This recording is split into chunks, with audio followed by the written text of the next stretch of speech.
Sometimes the dead would rather not be disturbed. But enough about me.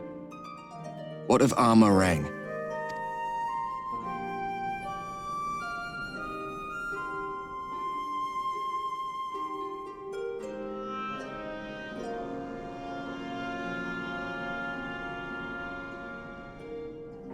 I see. Minfilia's gone, then. Which means the reason I must suffer this purgatory shall forever remain a mystery.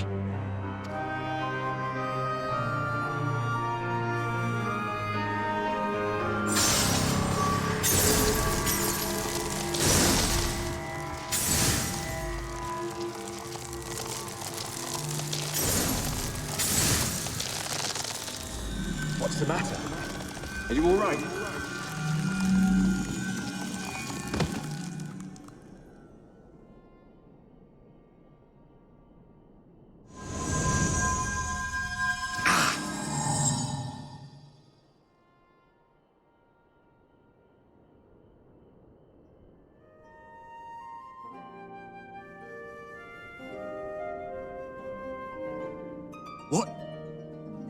What just happened?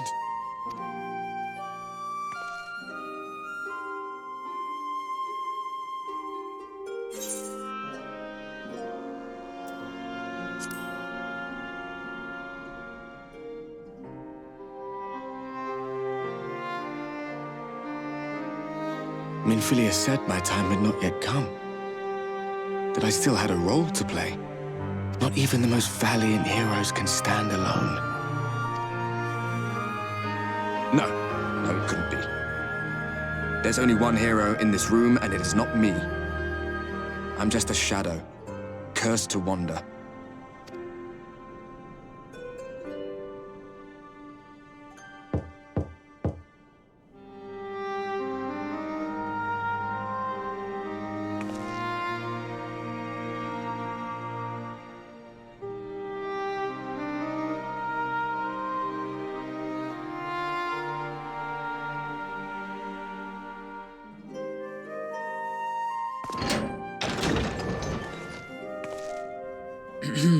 Forgive the intrusion, but Minfilia, that is, Reen, and the others were asking after you.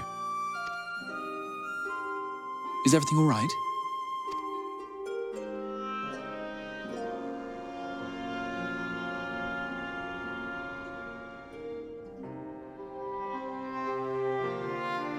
That pain again? And did it pass?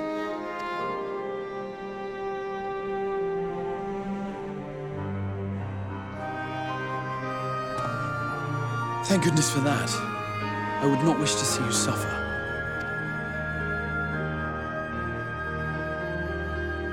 Though I know only too well how much you have suffered on our behalf in recent days. Indeed, I have no right to impose upon you further. Nevertheless, I must ask one thing of you.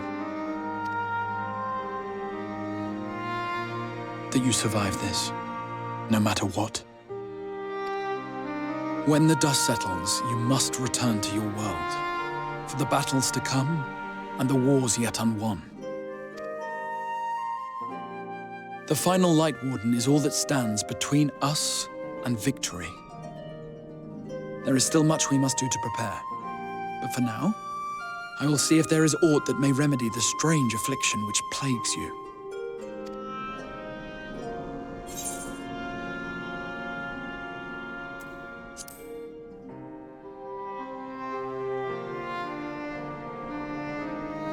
Indeed it is. But for now, put all such concerns from your mind. I'll not keep you from your rest any longer. Take as much time as you like.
there you are. May I assume you've had your fill of rest?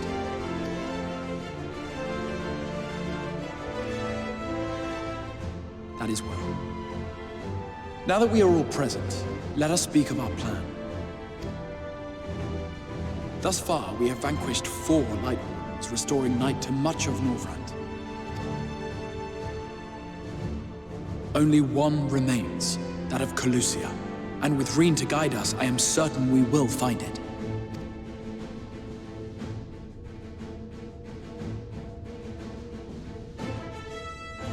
We're so close now. If we can just take care of this one last Warden, we'll rob the Sin Eaters of their final foothold and drive them out of Norvrand once and for all. It will be a new beginning for the First, a chance for the people to rebuild their world. In short, a prize worth fighting for. And in thus delivering the First from destruction, so too shall we unsow the seeds of the 8th umbral calamity. Do you hear? Your dreamed of rejoining is in jeopardy. Are you sure you're not tempted to intervene? You labor under the misapprehension that vanquishing the Sin Eaters is tantamount to saving the world. It is not. In truth, you only delay the inevitable, lengthening your fleeting lives by the smallest of margins.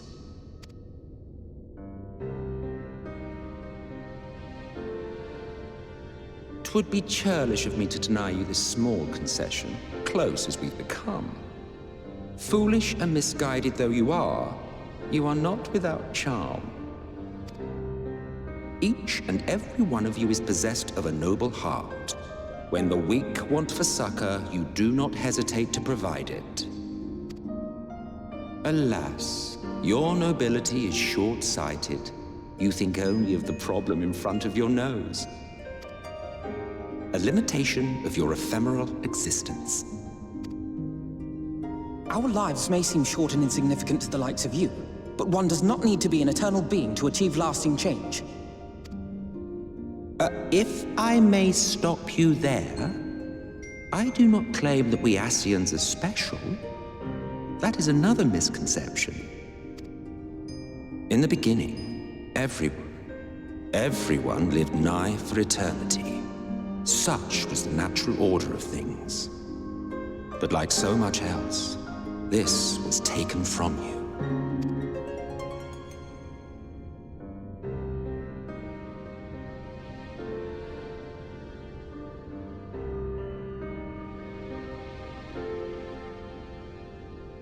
You won't object if I borrow your plaything?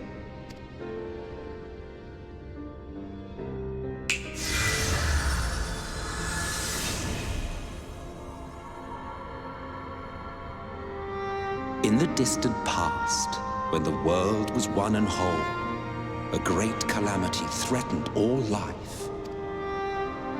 It began without warning. The very laws of the star were warped and broken, and chaos swiftly spread throughout the land. Faced with annihilation, we sought to imbue the star with its own will. Thus was Zodiac born, and by his power was order restored.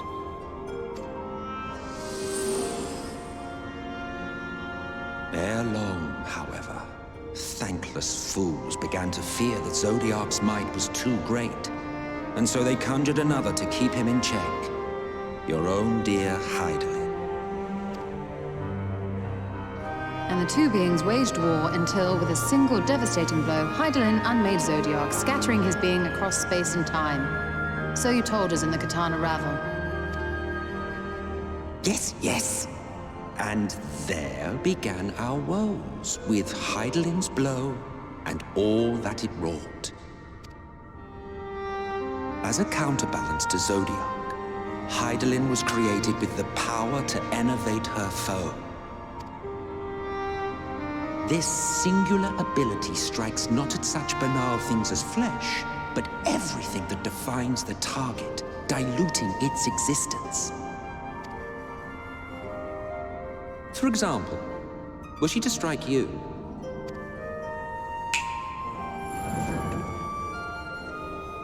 two individuals, identical in appearance yet reduced in all respects. Strength, intelligence, the soul itself, all is halved.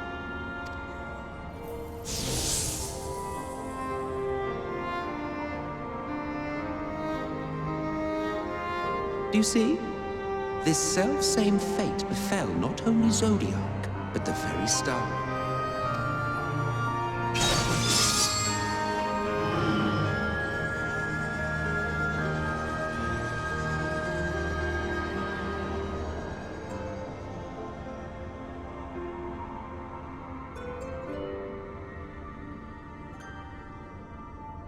Only 3 were fortunate enough to escape the Sundering, me being one of them.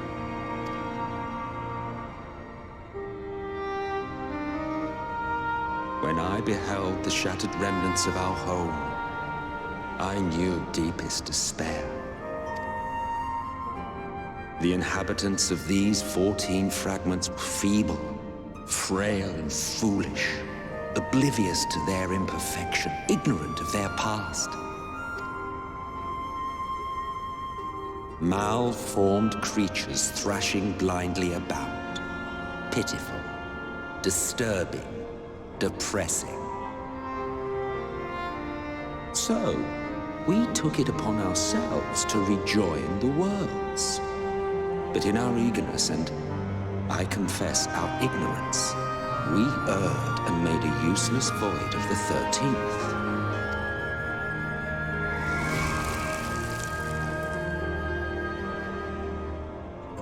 It was only afterwards that we discovered a connection twixt source and shard, a flow of energy that maintains elemental balance. And thus did we arrive at our time-honored modus operandi.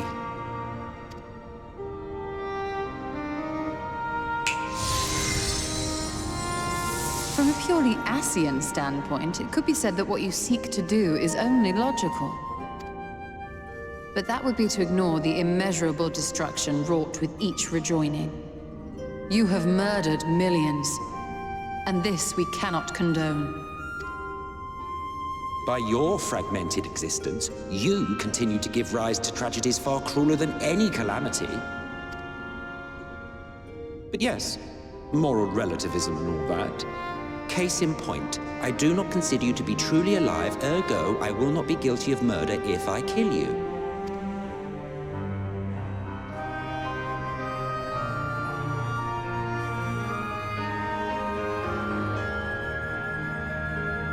Oh, don't look at me like that. You for whom I have only the highest expectations. A vaunted hero of the Source, 7 times rejoined.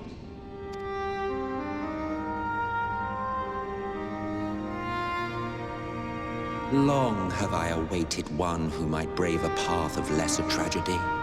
A resilient soul able to endure the necessary pain. I dare to hope that my wait is over. So, finish your task and slay the Light Warden. Make proof of your usefulness, and then we may speak again.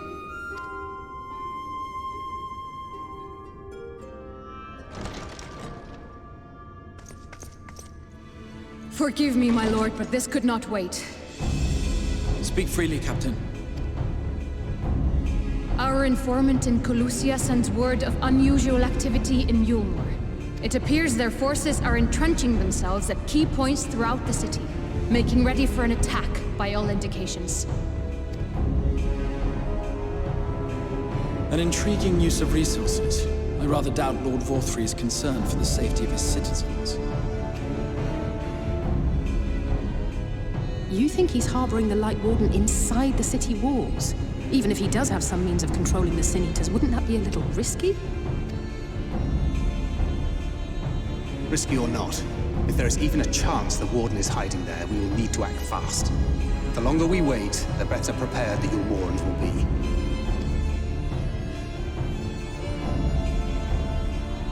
Agreed.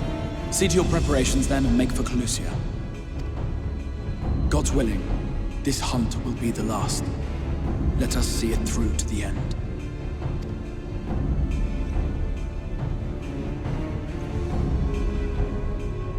We should begin by assembling in Rite. There we may assess the situation in Yulmore and decide how best to proceed.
Strange.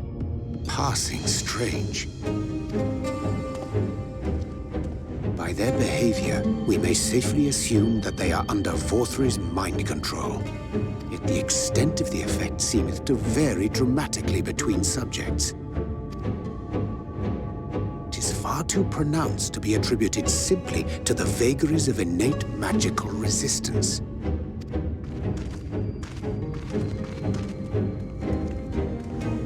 Curiouser and curiouser. We met with no trouble en route. My thanks for securing the way. But given the state of the townsfolk, I see we were never in any danger of being recognized. What can you tell us from here?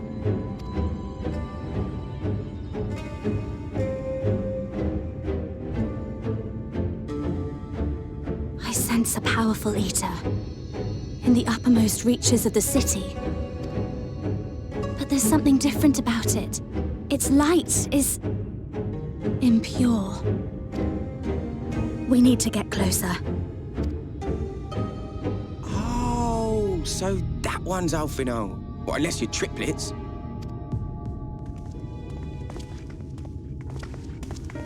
Kaishir, what are you doing here?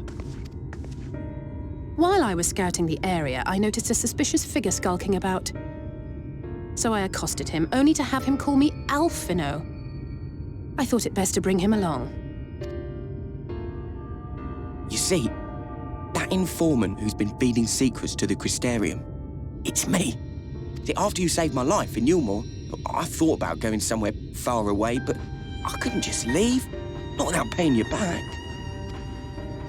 So I decided to stay here, keep an eye on things, and whenever I spotted something strange, I shared it with your friends. That took no small amount of courage. Well done. I assume you saw what happened here.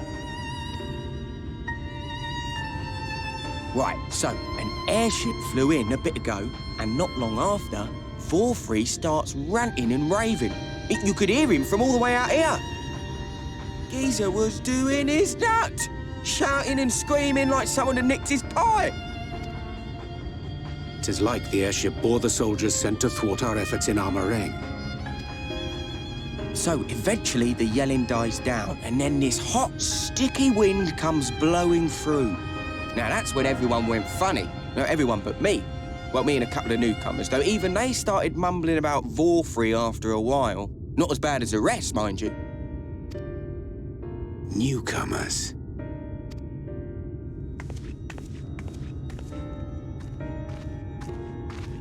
There's something I need Reen to see.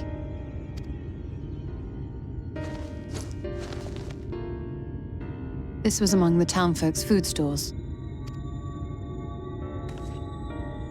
Oh, that's just meal. You will douse the stuff out.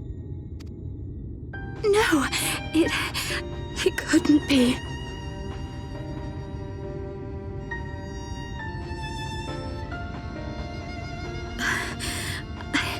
I know what it is. It's Sin Eater. Meal is made out of Sin Eater.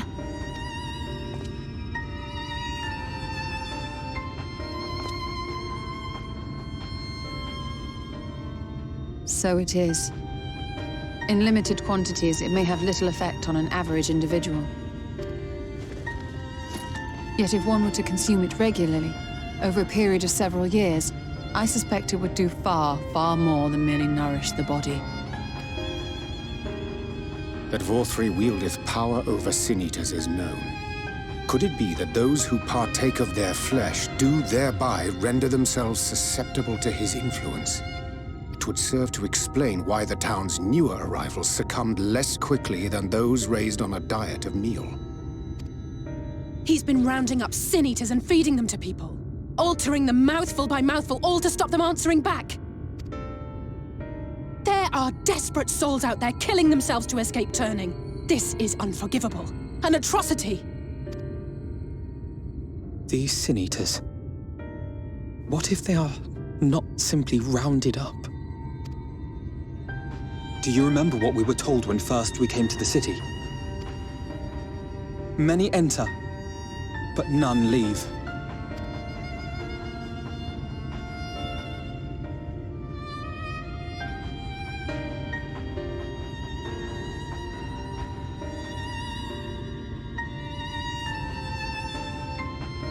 Let us put an end to it. To this paradise built upon the bones of the poor. Vorthri's deeds are beyond justification, beyond forgiveness. Evil. It's highly probable that the Light Warden is waiting for us somewhere in there, and I'm all for going after it. But our enemies know our faces. They know that we are coming, and they will not let us through without a fight. Like it or not, the time for stealth is past. Now, my friend, if you would be so good as to lead the charge.